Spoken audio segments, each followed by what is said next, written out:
today we're being joined by Kiara Beesley from the Swans AFLW side. Kiara, thanks for coming on. No worries at all. Thank you for having me. It's great to be No, here. no worries. Thanks for coming on. So tell us a bit about yourself. Obviously, you play for the Swans, but how did the journey into coming to play footy come about? And what type of player you are as well? Yeah, it kind of came about quite randomly. I've always been in elite sport from a young age. I used to do acrobatic gymnastics from age 6 and was lucky enough to make 2 Australian teams doing that. I actually fell into AFL through a school gala day. So my brother used to play and saw a email come through, and it was about a school gala day for AFL. I thought, oh, why not? I love sport, so I'll give it a go. And made it through to school nationals, so Bluebirds, and absolutely loved it, but actually didn't know what I was doing. So decided to join my local club, Southern Power. I was still doing acrobatic gymnastics at the same time, so that was my main priority. Ended up swapping over when COVID hit. So I was playing both at the same time, and then we couldn't compete overseas anymore with acrobatic gymnastics, so decided to swap over and give AFL a good crack. So started doing train on with the Giants and was hoping to get picked up, but unfortunately did my first ACL and MCL. And that was part of the Swans Academy. So I was the inaugural captain of the under-18 Swans Academy, but unfortunately got injured in the second game with my knee going out, which took me out for like 16 months. And then the AFLW season was brought forward. So it was meant to be in December, but got brought forward to August. So I was lucky enough to be picked up while I was actually still in rehab. And then played the back end of the season, which was absolutely amazing. I loved it.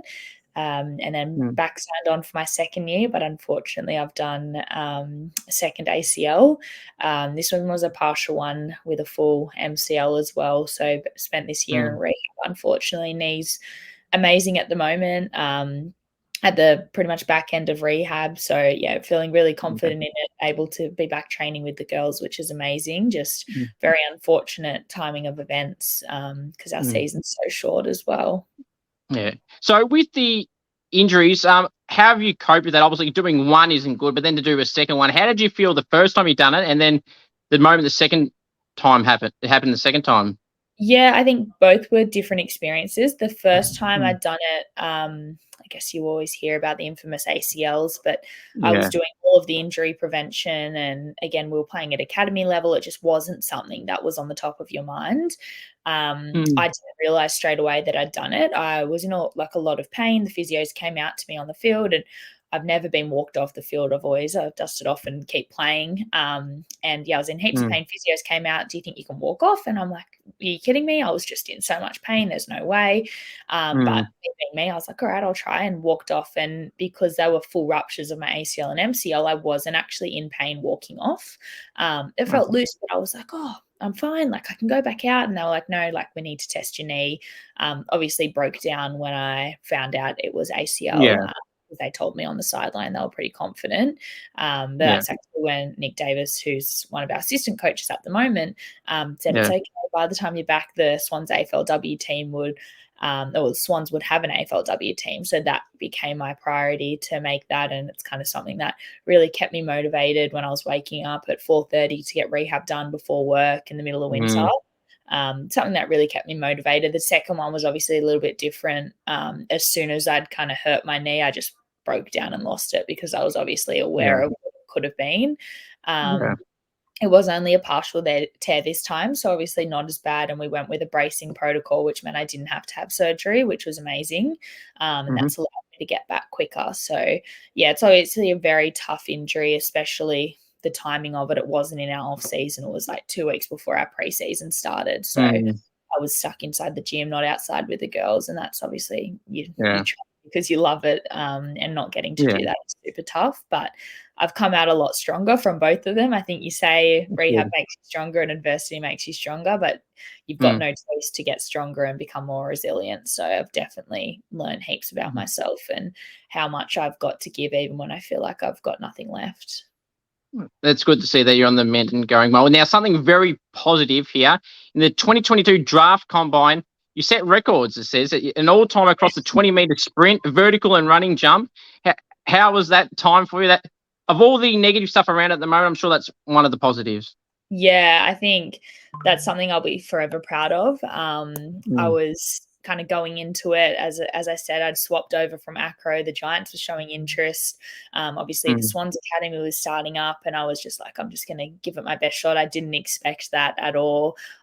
Didn't expect to go so well. I'm super competitive and trained really hard, and obviously wanted to perform as well as I could. But yeah, didn't expect Yeah. to break like 4 to 5 all-time records or be in the top for that. So that was awesome. I think that was actually where I got my number from that I wear at the Swans, because I was number Oh, no. 26 at the combine, which is actually my birthday on the 26th of March. And I thought, oh, what a No. coincidence. I'm 26, it must be based on our birthdays, but there was a couple other girls there and they didn't have their birthdays. Yeah. So I was like, all right, that's my good luck charm and I'll keep that. I don't know if it is my good luck charm, seeing I've got injured since Yeah. wearing that number. But yeah, it was such an amazing experience just to really test ourselves and Mm. push ourselves to the limits. And I think I did really well, but I think even if I had Mm. more training specifically to it, as I said, swapping from acro, it is a very different sport. So the training wasn't even combine or AFL specific. It Yeah. would be interesting to see what I could get if it was 100% training for that. So with the Swans obviously being a pre-list signing, how was that time for you? Obviously, a bit different to how the process is in the men's and the women's drafts, are a bit different with pre-list signings and everything like that. How was that time for you? And were you confident it was going to be the Swans, or like you mentioned the Giants before, did you know what way it could go, or if there was other clubs as well?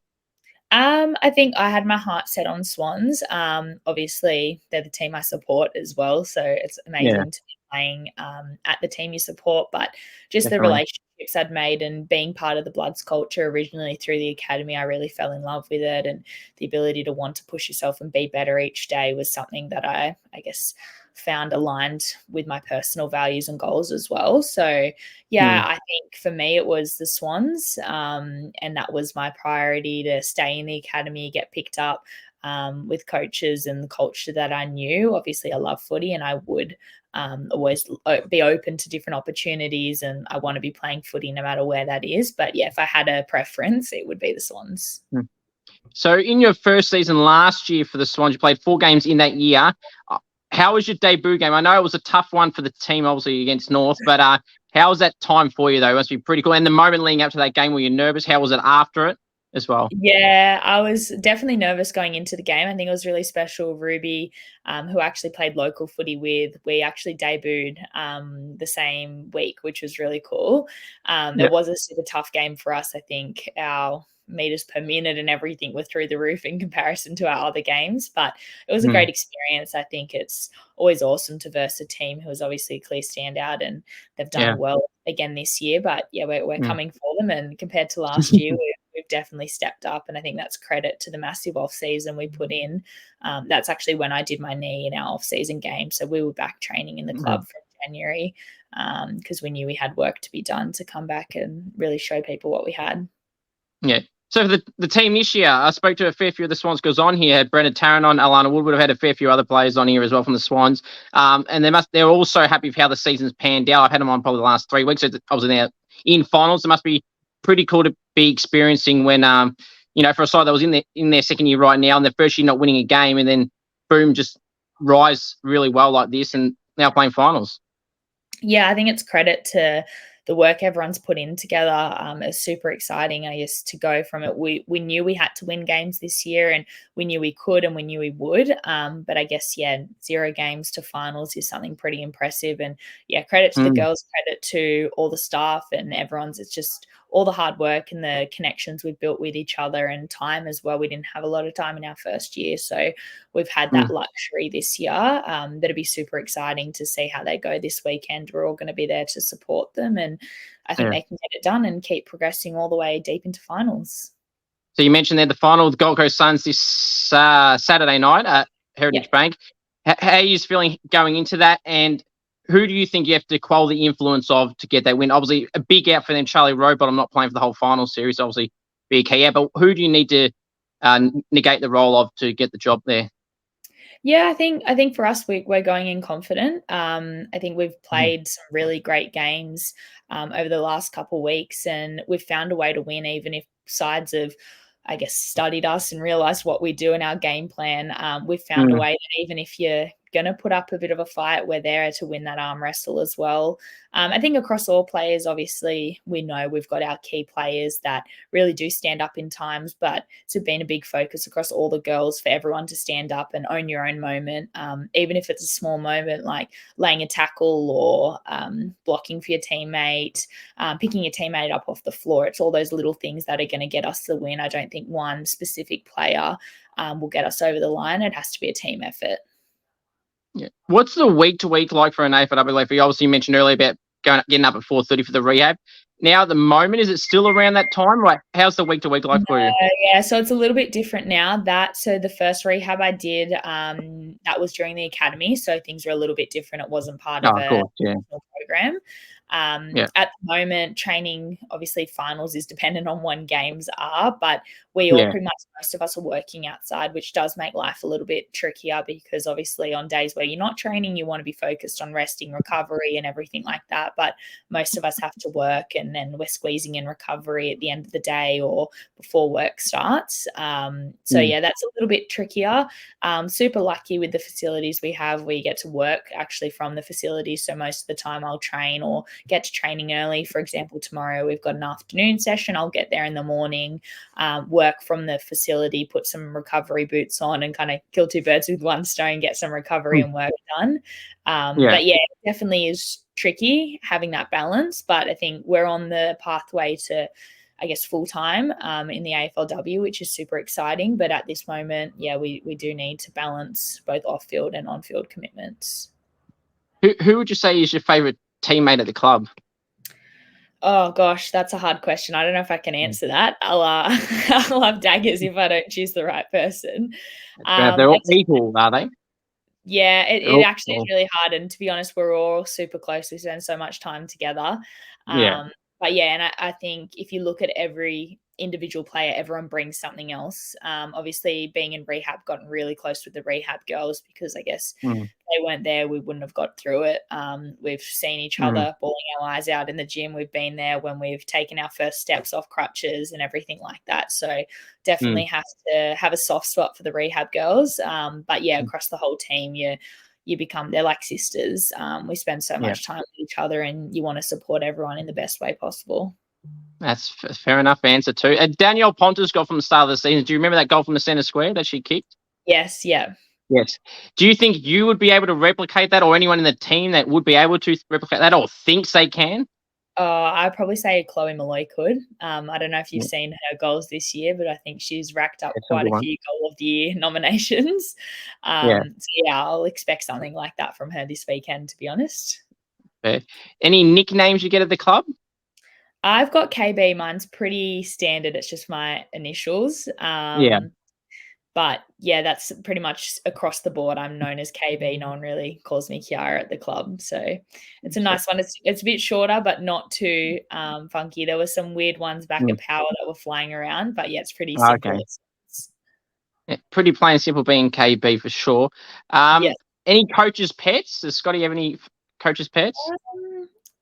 Not really, to be honest. I think we're always having a crack or having a laugh at him, trying to get him to do our conditioning sessions, which he usually sneaks out of. Or I done it earlier today. I can't do it again with you girls, sorry. But no, we're all pretty close. But yeah, no coaches' pets. That's fair. What's the best individual game you've ever played in individually? I guess it's different at different levels. I think obviously looking back at club level, like you would have gone, oh, at that level, it was probably my best game. But then when you step up to AFLW, you have different games. Probably looking at the Bombers game, that was one of my best games. Then the game actually right before I got injured, the Suns game has probably been my best game, which was in the autumn series. I think that's just credit to actually being out of rehab and being able to put the training in and spend time around the girls. And that was the result of, I guess, a lot of hard work, which is so disappointing that the next game I did my knee straight away because I really felt like, oh, wow, it's all coming together. All the hard work is paying off. And I just felt like I really stood out in that game. But yeah, we'll be back better and stronger. That's good. Who would you say is your toughest opponent you've had to match up on in the games you've played so far? Oh, gosh, that is a good question. To be honest, I don't know if there's been one that has stood out. Like, Yeah. I feel like it's been a culmination of the teams we're versing and like we do a lot of handovers and swaps. It's pretty uncommon Yeah. for us to stay on one person the whole game. Unless obviously we've got a tagging role. Obviously we look at specific players we want to match up on based on heights and strength and everything like that. But yeah, I would say it's just been specific teams that we've gone against. Obviously North was a very solid team, especially for my debut. So it'll probably have to be the girls at North. No worries. Who do you feel is the best player in the competition? Not this or for this year, and just in general. There's so many girls in contention, and I think that's the thing that has been so great about AFLW. Even we're looking at girls in our team and like who's come across Laura, Lucy, Chloe had a great standout season. But you look at other teams and you just look at the girls and the progression they've got, and you even go, wow, like there is so much talent. I think I'm going to struggle to choose the best player in the league. I think it really depends on what you're looking for, what player you need for your team. And I think some coaches would choose one player as their best and another coach is going to choose their player. There is just so much talent. And it also depends what line you're looking across. Do you want a forward, a midfielder, or a back? It's really good to see the growth in talent across the league. For sure. I've got my own votes that I do for my own medal, and it's without giving it away. There's so many names, you could pick between. There's probably with at least 3 rounds to go. I think I had maybe 10 names in contention at that stage. So it just shows, how tight it is. And you got the Pasparka sisters, you got Riddell and Garner from the Roos, and you got Ebony Marinoff and Garner from your mob as well. It's just so many names to choose from, and it really could go. There's so many, absolutely, it can go there. Any outside of footy interest you got? I love spending time out on the water. So I just really love being out on the water with family and friends, going out on the boat, being by the beach. Just love being out in nature. That's probably my biggest interest. I do data analytical recruitment outside of footy for work. So if you know any data scientists, let me know. But besides that and travel, I love traveling. So going over to America at the end of this year and just experiencing as many different places and cultures that I can is probably one of my favorite things to do. That's good. Who loves the limelight, the attention, the camera at the Swans and just cannot get enough of it? Or they know where the camera is. They know to over celebrate it or exaggerate something because they know the camera's on them or in the area. To be honest, there's probably quite a few. We did a poll of who takes the longest to get ready for our photos days, and I think there was like Morfella, Lexi were racking up the votes. Interesting. They're all pretty good in front of the camera, to be honest. I think the forwards love a good celebration. I don't know if you've seen Brooke's celebration and Prue's celebration as of late. Prue loves one, sure. But they all know to smile in front of the camera. So I've had Lexi on, she can talk, and then you mentioned Privatelli as well. It seems to be when the AFL put their own photos up on their website, Privatelli seems to be in every photo for every goal celebration. She seems to be the one of the goals that get captured. It's always her because she's good, and because the celebrations are so good, they're going to post them all the time. 100%. Yeah, I think she got moment of the round for us the other day because of a great goal, but also awesome celebration. Definitely up there for some of the celebrations for sure, and photos taken. If you could poach any player or players from another club, who would you like to steal to take to the Swans? Oh, that's a great question. If you could stack up the whole team, I guess you'd be looking everywhere. I think you could look to steal. Like we like siblings, so would you bring both the Pasparka sisters together? Is that a question of keeping them together, or maybe they need to stay apart? That can count. Yeah, we've found keeping I guess bringing siblings along together, and with the Hamiltons, we've obviously got like Bron and Errol, so those family connections. Obviously the boys as well. I know Paddy's obviously not playing anymore, but the McCartan brothers. So maybe that's a go. Bring another couple siblings in. Well, there you go. That's actually that's a bit, and they both on their own right. Both Pasparka sisters, obviously 2 gun mids, and it'll stack up to your midfielder. You got it already. What's something someone does at the club that you cannot stand? Oh, that's a good question. Nothing that stands out in particular, or something that does something every week where they leave their locker room, or there's a mess everywhere, or they're trying to scare people all the time, or something. We had a scaring thing a while ago, but that was all right. It's been a couple ghost stories, which I'm not a fan of hearing. But no, the girls are pretty good. I think one of the girls forgot to put her dinner away the other night, and everyone was like, "We're not your mum. Pick up your plates." So yeah, the girls are pretty good at keeping everything clean. Yeah, probably the ghost stories. I'd avoid them at all costs. I'm too scared. I'd agree with you there. AFLW Fantasy, have you heard of it? And do you play it? I haven't played. I've heard of some of the girls playing, but yeah, I haven't jumped on board yet. I'll have to jump on next season. That's fair. Who would select themselves in AFLW Fantasy? No matter how good they are, or whether they're injured, or whether they don't get a game, who would pick themselves? That's a good question. I'm only going to say Jade because I know she's right into it. I don't know if she has selected herself, but every week she's going on about her fantasy team. So I know she's super into it. I mean, if you get in the game, that's a start. Yeah. Put me in a fantasy game, although I'm in rehab. Yeah. Or you can just be on the bench. Is there anyone that checks their stats as soon as the game's over, or at any point aftermath? Like, do you have any competitions? Not so much with disposals, but like where you got a certain thing, like if I beat you in this category, you have to buy me coffee or whatever like that. It's something like that. No, we don't really have any comps like that. Obviously, the coaches will chuck up stats at meetings, but yeah, there's no internal comps with the girls at the moment. Like a little bit, obviously, in each line group, trying to see maybe who ran the most meters and stuff like that, but nothing when it comes down to anyone owing people bets or drinks or stuff like that. That's fair. Mark or goal of the year, which one would you prefer to take or do? I feel like goals get more accolades. So probably a goal, because I guess you're finishing it off all the way. That's right. I love that answer. I think I've asked this question to about 10 different people, and it all started with like 4 or 5 in a row of marks. Now I think the last 4 or 5 have been goals. So that's the answer I want to hear, playing as a small forward. And I mean, everyone loves a bit of goals. Then you can get the celebrations as well. Exactly. I love the goals as well. Rising star mark of the year and then get goal of maybe take mark of the year and then get goal of the year. That's the best answer. Well, that's the first time someone said that answer. Okay, but that's really do both in one set of players. Well, that'd be even better. Rising star contender tip for you this year. Obviously, for me, I just announced mine recently, and I had a 3-way tie because I just couldn't split. Zali Goldsworthy, Ali Morfitt, and from the Swannies, and Ella Roberts as well. Who do you feel it is? Because I find it too hard to pick. I just named all 3 in the end.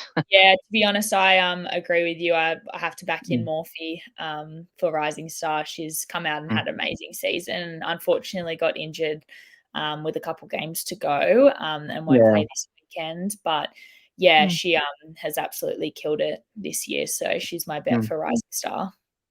If the Swans were lucky enough to get through this week, do you think there'd be any chance that Ali Morfitt would be able to play the week after?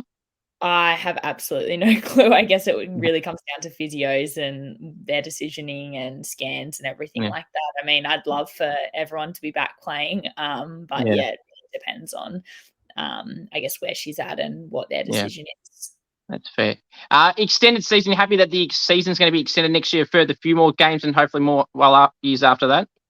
Yeah, 100%. I think our goal is to play the same length that the boys play. I think I'd love to be playing that next season, but we understand it's going to be a gradual increase. But yeah, still super exciting that there's an increase and we just keep waiting for more games each year. Who would you say is the toughest club to go up against? I was going to ask you for your premiership tip, but I think I know the answer because you're still in that contention. So who's one of the teams that every time you match up on that you find tough, or think going in is going to be a real hard matchup compared to anyone else? I'd say probably our hardest game this year. Like Brisbane, obviously a great side. They've got so much experience and depth to them as well. It's hard because we don't verse everyone, obviously, but yeah, I think they are the experienced side and they've got that connection there. Got a couple of key players and had obviously been in the comp for so long as well, which definitely helps. Sure. Who would you say is the team's best win they've had so far this year? Hopefully we can say this week, but for right now, what's the best win the team's had so far this year, you feel? To be honest, I'd be stuck between two. I'd be stuck, to be honest, nearly all three. But I think the first win was obviously very historic Giants for. one, yeah.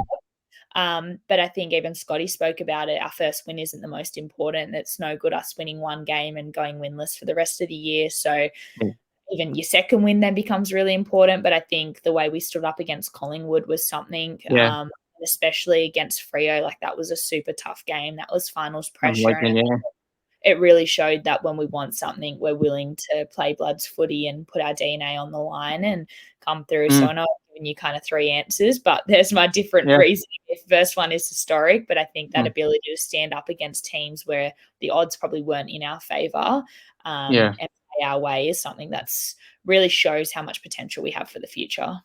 The first two games you mentioned, the Giants game and the Pies games, were the two I would have said. But then again, like you mentioned, the Freo one, and it got me thinking a little bit as well that, that probably is another game because you said the pressure, obviously the Saints had won at that stage. So you knew at that stage you would have had to win. So that made the moment even better. And three-quarter time, I think it was 3 points, 4 points, something like that.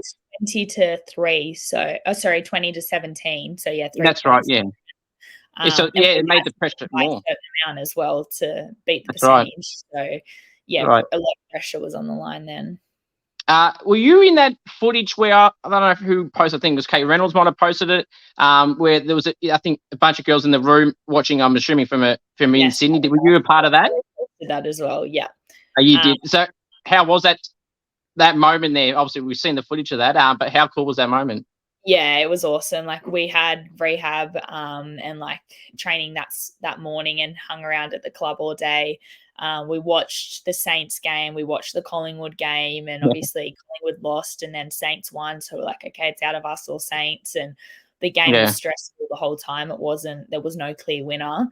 As we said, it was quarter left and there was 3 points difference as well. And counting down at that point, we kind of last 10 seconds, we knew it was done, and it was just, super exciting. Felt like we were playing super stressed as well for the girls, but just so excited knowing that we're going into the finals. Is there any teammates you've been impressed by this season that's kind of shot out of nowhere for you, or someone that's been good who's just got even better as well?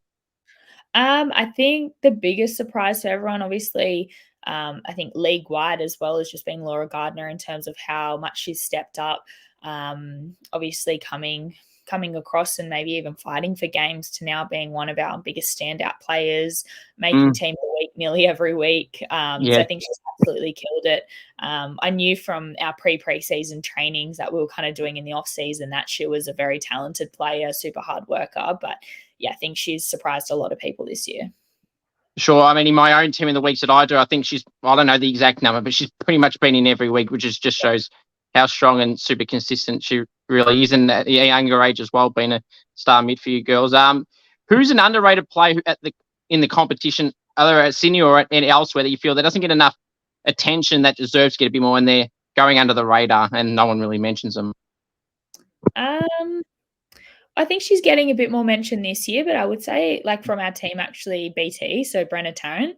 Yeah. I think, like, even last year, I think your forwards and your mids kind of get a lot of credit, but we call her our down back. She just, nothing gets past her.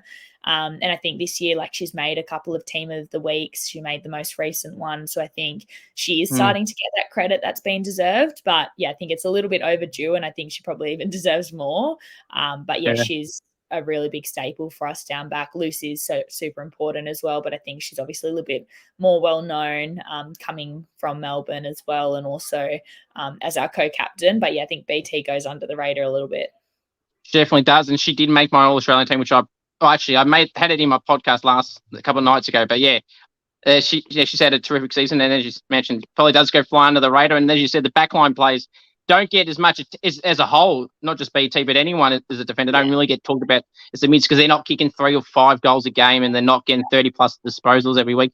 They're stopping those people from getting those numbers. Yeah, exactly. I think it's hard, and I think even as a defender, I'm probably a little bit biased, but yeah, the forwards kick a goal and it's accolades all around, whereas you stop a goal, and that's been a big focus at the Swans, though, to really get around each other and reward the little things, and even not not the little things. Like, it's massive to stop them getting a goal. Mm. And we really focused on even score involvements. Obviously, we get around the person, but there was a clip from Vision we watched on the weekend, and everyone actually got around the girl who set up the goal. And that's what we're really about, rewarding everyone who's involved. That's good. Now, I'm going to wrap it up with a quiz, KB, so real appreciate you coming on.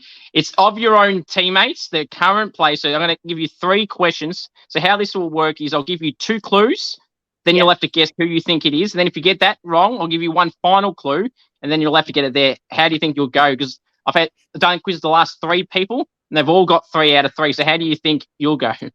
Oh, I'd love to say I'll go well, but I think maybe if it's the rehab girls, it might be a little bit different. But we've been locked in the gym, so I don't know how much on-field stuff we've been seeing besides watching a bit of Vision. But yeah, we'll see how we go. Okay. All right. So question 1. This one should be the easiest one, and I'll explain why it should be after you answer it. So question 1, this player is a defender, and they've played 4 career games. 4 career games, and they're a defender. And they're from the Swans, yeah. I'm trying to count how many. Is it Eliza Vale? No. All right, the final clue. This player has come through the Swans Academy, and they may have been mentioned on. It's me. Yes, it is. It is. I didn't think I could be. I didn't think I could be an answer. Well, I never planned to. For all the people I've had on, I thought, you know what? I'm going to try this to see if they actually get themselves. And you know what? I've had 3 players that I said that I've done this with so far, and they've struggled the most with their own name, so this own question of themselves, than they have with the other teammates. So you weren't the only one there, so I feel not the only one. In fact, I think the other girls are probably the closest to getting them all wrong. So it's credit for you to just get that. All right, question 2. This player is also a defender. They've played at 2 AFLW clubs. That's the first 2 clues for the first part. I don't think, because that could be. Is it BT? It is BT Brennan Tarrant. Yes, that's right. The other clue would have been they play every week. But so that's good job. 2 for 2. All right, this one I feel may be the hardest one. I don't think it'll be hard. But the hardest ones. All right. So, and this player has played just over 20 games, and they've also played at 2 clubs. Not a defender, just a player in general. No, just in general, yeah. Are they playing this year? They've played games this year, yes. Okay. Okay. Just over 20 games. Is it Lisa Steen? No. So the other clue was they played at 2 clubs. So no, it's not Lisa. All right, the final clue, that this should give it away. They are a Rising Star contender. Oh, Ali Morfitt? Yes. Lisa got Giants, because Lisa's from Giants as well, but I think she's played a couple more games potentially. Yeah. I actually, if I'm being brutally honest, I didn't know that Ali was actually at the Giants. So it was when I was setting up these questions. I actually didn't realise she had played at the Giants as well. But we all learn something every day. And she's obviously at a young age probably the best ruckman this year, if not the best. Definitely one of the top couple. So KB, I really appreciate you coming on. Thanks for coming on. All the best for the rest of the season for the girls, and hopefully it's a great ending. And appreciate you coming on. Awesome. Thanks so much for having me. Nice. Thank you.